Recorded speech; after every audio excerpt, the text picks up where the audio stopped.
Alors, les atouts d'une formation en alternance, c'est d'avoir une expérience professionnelle de 3 ans qu'on pourrait valoriser par la suite lors des prochains entretiens. Ce qui est intéressant en alternance, c'est vraiment d'avoir un premier pas dans le monde professionnel, de pouvoir appréhender de manière, disons, accompagnée le démarrage, en fait, de pouvoir se rendre compte de comment c'est en vrai, comment sont les relations avec les supérieurs, comment c'est de travailler en équipe, comment c'est de participer à des réunions, plein de choses comme ça. Ça permet d'avoir une première expérience en entreprise qui dure assez longtemps, 3 ans en l'occurrence, mais tout en étant suivi par l'école, c'est-à-dire qu'on n'est pas lâché tout seul dans le monde du travail, on est suivi.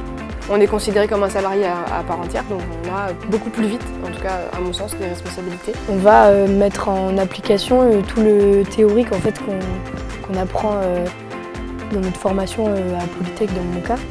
Les rythmes d'alternance que nous avons, 2 semaines, 2 semaines ou 3 semaines, 3 semaines, ça nous permet à chaque fois de pouvoir essayer de mettre au maximum en application tout ce qu'on apprend à Polytech. C'est capacité d'adaptation.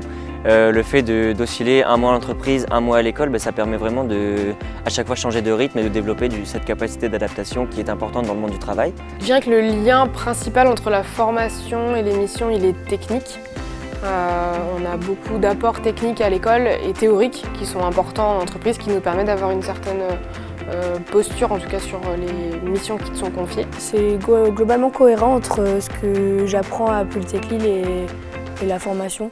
En général, à peu près tout ce que je vois, en tout cas dans les enseignements spécialités, je les applique tous les jours au travail. Du coup, mon entreprise m'a demandé un calendrier de mes formations, de ce que j'allais apprendre.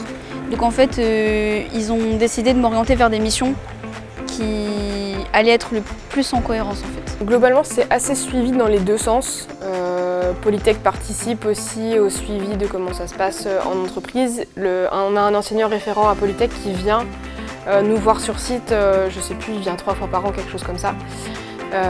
Et côté entreprise, tous les résultats scolaires sont suivis aussi et on a des entretiens trimestriels avec les supérieurs et les tuteurs pour voir comment ça se passe. À l'école, on a bien sûr tout l'encadrement scolaire qui est là pour nous aider si besoin.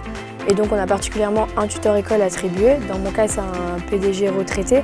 Donc il est là pour me partager son expérience et puis m'aider dans les rédactions de chacun de mes rapports de retour d'entreprise ou bien mes soutenances de retour d'entreprise et mon mémoire final. Moi, je suis en relation avec un maître d'apprentissage donc en entreprise qui s'occupe de me donner toutes mes missions, qui s'assure que mon alternance entreprise se passe bien, et un tuteur école, du coup en école, qui s'assure que l'alternance est bien d'accord avec ma formation, que je me sens bien dans l'école, etc., etc. Ça se passe plutôt bien. On a un acteur de chaque. En entreprise, j'en ai 2 et à l'école, j'en ai 1. Donc, on a un tuteur école qui nous suit à chaque retour d'entreprise. En fait, on fait un point avec lui pour savoir si ça s'est bien passé, s'il y a des problèmes à faire remonter ou quoi que ce soit. À la fin de chaque période école, pareil, on a un rendez-vous avec notre tuteur école pour voir si la période école s'est bien passée.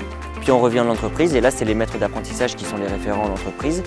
Et une fois par semestre, il y a un point qui est fait entre le maître d'apprentissage, le tuteur école et l'apprenti.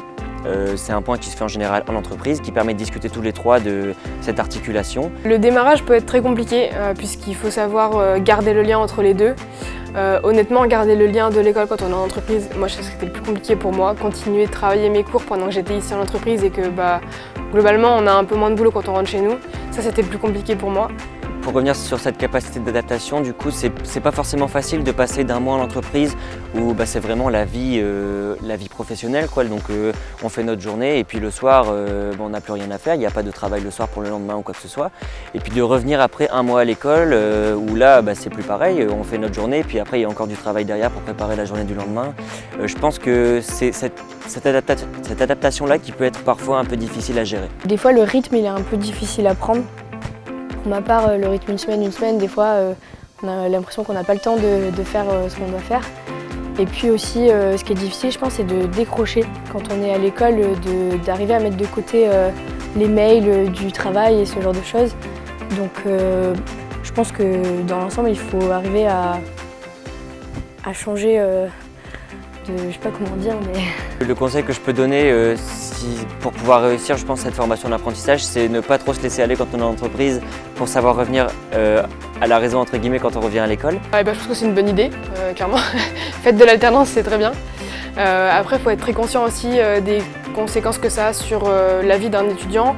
On est salarié, donc on ne peut plus se dire je vais manquer les cours du vendredi matin parce que je suis sortie, machin, ça c'est compliqué. On est suivi aussi par du personnel de l'entreprise côté administratif, donc on ne peut pas faire un peu ce qu'on veut quand on est à l'école. C'est de s'assurer qu'on est prêt à mettre un pied dans le monde professionnel. C'est de se dire qu'on aura une vie étudiante un peu différente des autres étudiants. C'est de se dire qu'on est prêt en fait, à enjamber le pas et à entrer pleinement dans le monde professionnel. C'est aussi ça qui est bien quand on est en école et qu'on est à Polytech, c'est qu'il y a vraiment une cohésion d'école. Il y a du parrainage, il y a beaucoup de suivi, on discute vachement entre nous. Donc oui, j'ai pas mal discuté avec les autres de ma promo. Puis ce qui est intéressant, c'est comme on est tous dans des entreprises différentes, il y a plein de partages qui se font, plein d'expériences différentes. Alors moi, j'ai déjà conseillé des nouveaux apprentis qui arrivaient à mon entreprise ou qui arrivaient dans la formation.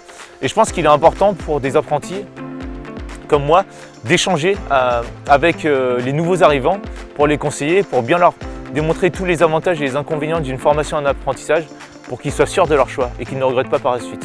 En fait, le réseau Polytech il donne accès aux numéros et mails d'anciens ou encore étudiants de chacune des filières du réseau.